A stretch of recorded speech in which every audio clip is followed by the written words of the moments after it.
धरण उशाला कोरड घशाला देऊळगाव राजात नगरपालिकेवर हंडा मोर्चा। देऊळगाव राजा शहरात तीव्र पाणी टंचाईमुळे नागरिकांचा संताप अनावर झाला असून शहरवासियांनी नगरपालिकेवर विराट हंडा मोर्चा काढला। शहराजवळ संत चोखासागर खडकपूर्णा प्रकल्प असतानाही 18 ते 20 दिवसांनी पाणी पुरवठा होत असल्यानं नागरिकांचे हाल होत असल्याचा आरोप करण्यात आलाय। मोर्चाची सुरुवात डॉक्टर बाबासाहेब आंबेडकर यांच्या पुतळ्यास अभिवादन करून करण्यात आली। महिलांनी डोक्यावर रिकामे हंडे घेऊन पाणी आमचा हक्क आहे अशा घोषणा देत मोर्चात सहभाग घेतला। मोर्चा नगरपालिकेवर धडकल्यानंतर सत्ताधारी प्रतिनिधी आणि प्रशासनाविरोधात जोरदार घोषणाबाजी करण्यात आली। नगराध्यक्ष माधुरीताई शिंपणे आणि मुख्याधिकारी अरुण मोकळ यांना निवेदन देत 2 दिवसात पाणी पुरवठा सुरळीत करण्याची मागणी करण्यात आली आहे। जलशुद्धीकरण केंद्राची अवस्था दयनीय असून नागरिकांच्या आरोग्याशी खेळ सुरू असल्याचाही आरोप करण्यात आलाय।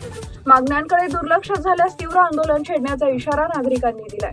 टाइम्स ऑफ महाराष्ट्र न्यूज चॅनलसाठी बबनराव नागरे, देऊळगाव राजा तालुका प्रतिनिधी यांचा रिपोर्ट। आता मी सध्या उभा आहे नगर परिषद देऊळगाव राजा येथे हा मोर्चा धडकलेला आहे आणि मोर्चामध्ये सामील झालेले जैन सेवा संघटनेचे अध्यक्ष मापारी मामा गीताजर। काय प्रश्न आहे तुमचा? काय नाही, पाणी आम्हाला 5-5 दिवसात मिळावं अशी इच्छा आहे। किती दिवस पाणी 5-5 दिवसात मिळावं अशी इच्छा आहे। किती दिवसाला पाणी येतं सध्या? आता इथे 15 दिवसाला पाणी येते, 15-16 दिवसाला। पाणी शुद्ध असते का? नाही, शुद्ध नाही, खराब पाणी असते। आणि आज पाणी देऊळगाव राजावासियांनी हे पाण्याचा मोठा प्रश्न आता या उन्हाळ्यामध्ये निर्माण झालेला आहे आणि 14 ते 15 2 आठवड्यानंतर पाणी या ठिकाणी गावामध्ये येतं। नळाला ते बी रेग्युलर येत नाही। पाण्याची व्यवस्था जवळ खडकपूर्णा धरण असूनही सुद्धा त्याचं नियोजन या प्रशासनानं केलं नाही, म्हणून हा निषेध म्हणून आणि त्यांनी 7 दिवसाच्या आत आम्हाला पाणी द्यावं अशा प्रकारची भावना घेऊन जनतेचा आक्रोश आज ठिकाणी निर्माण झालेला आहे। आणि आज सर्व जनता देऊळगावच्या रस्त्यावर उतरून नगरपालिकेच्या ठिकाणी सर्व प्रशासनाला आणि सर्व सत्ताधिकाऱ्यांना त्यांचं निवेदन आहे की आपण आम्हाला 7 दिवसाच्या आत पाणी द्यावे। एवढं पाणी असताना नियोजनाअभावी अशा प्रकारचे जनतेचे हाल होऊ नये आणि आपण पाण्याचा प्रश्न हा हक्काचा असून हा देऊळगाव राजावासियांसाठी महत्त्वाचा असून त्यांनी प्रशासनाने यावर लक्ष द्यावे आणि पाणी पुरवठा करा, शुद्ध पाणी पुरवठा झाला पाहिजे एवढी नम्र। या ठिकाणी देऊळगाव राजा नगर परिषदेवर जो आज हंडा मोर्चा निघाला, मी तर म्हणेल देऊळगाव राजा एक बुलढाणा जिल्ह्यातील एक नामांकित शहर आहे। बालाजी महाराजाची पुण्यनगरी आहे आणि बुलढाणा जिल्ह्यातील सर्वात श्रीमंत शहर असून या ठिकाणी कर भरणाऱ्यांची संख्या सुद्धा या ठिकाणी जास्त आहे। तरी पण या ठिकाणी देऊळगाव राजा शहरातील नागरिकांना मूलभूत सुविधा त्यामध्ये पाणी प्रश्न हा महत्त्वाचा असून तो अनेक वर्षापासून त्या ठिकाणी प्रलंबित आहे। मी तर म्हणतो या नगरपालिकेमध्ये जो कोणी प्रशासकीय अधिकारी असेल, जे लोकप्रतिनिधी असतील, हे आत्ताचेच नवीन निवडून आलेले लोकप्रतिनिधी म्हणून आम्ही यांच्या विरोधात नाही आहे। हे पारंपरिक हा विषय या ठिकाणी कुठल्याही लोकप्रतिनिधींनी अजून हा देऊळगाव राजा नगरपालिकेचा पाणी प्रश्न हे सोडू शकले नाही।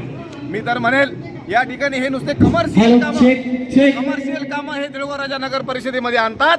ज्या कामामध्ये जास्त कमिशनखोरी या ठिकाणी मिळते तेच कामं या नगर परिषदेमध्ये मंजूर होतात, परंतु मूलभूत आणि जे मुख्य प्रश्न या ठिकाणी जनतेचे असे पाण्यासारखे प्रश्न दुर्लक्षित राहतात। या ठिकाणी मी निषेध करतो। धन्यवाद। जय हिंद, जय महाराष्ट्र। किती दिवसांत पाणी मिळायला पाहिजे तुम्हाला? पाणी तर 3ऱ्या दिवशी मिळायला पाहिजे। या शहरामध्ये व्यापारी शहर आहे, हे नामांकित व्यापारी शहर आहे। या ठिकाणी 4-5 तालुक्याचं एक मुख्य शैक्षणिक संकुल आहे। या ठिकाणी अनेक बाहेरगावचे विद्यार्थी शिक्षणासाठी येतात।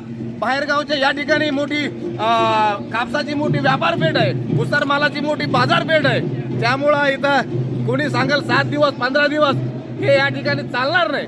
खरं म्हणलं तर या ठिकाणी 3ऱ्या दिवशी 4थ्या दिवशी पाणी जरी या ठिकाणी पुरवठा केला तरी तो कमीच पडेल असं मी म्हणतो। आणि नामांकित या ठिकाणी खडकपूर्णा जलाशय हा आमच्या पायथ्याशी असून ज्या ठिकाणी आपण म्हणतो धरण उशाशी आणि कोरड घाशाशी पाणी त्या ठिकाणी जाते, मराठवाड्याला जाते, बुलढाणा शहराला 100 किलोमीटर दूरवर जाते। सिल्लोडच्या MIDC साठी 2045च्या MIDC साठी पाणी त्या खडकपूर्णा प्रकल्पाचं आरक्षित केलं जाते। मग आमच्या या ठिकाणी 10 किलोमीटर अंतरावरच्या शहराला का मिळत नाही?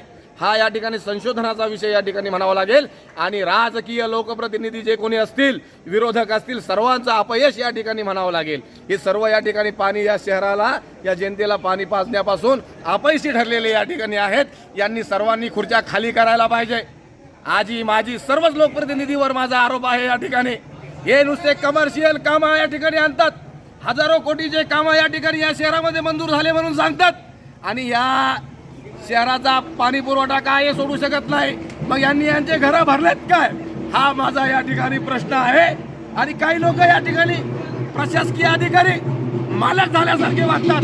मी या ठिकाणी सांगतो, भारतीय दंड संहितेनुसार कुठलाही या ठिकाणी प्रशासकीय अधिकारी हा मालक नसतो, हा जनतेचा लोकसेवक असतो. आणि या ठिकाणी मालक झाल्यासारखे अधिकारी बसतात आणि काही लोक त्यांचं लांबून चालन करतात. नाव माझं मी विजय घोंगे पाटील, सिंदखेड राजा विधानसभा मतदारसंघ. धन्यवाद. जय हिंद, जय महाराष्ट्र. हे होते विजय घोंगे पाटील, शिंदखेडराजा मतदारसंघाचे प्रतिनिधी. आणि त्यांनी प्रश्न केला की आम्हाला तिसऱ्या दिवशी पाणी मिळायला पाहिजे. बनराव नागरे, टाइम्स ऑफ महाराष्ट्राची देऊळगाव राजा.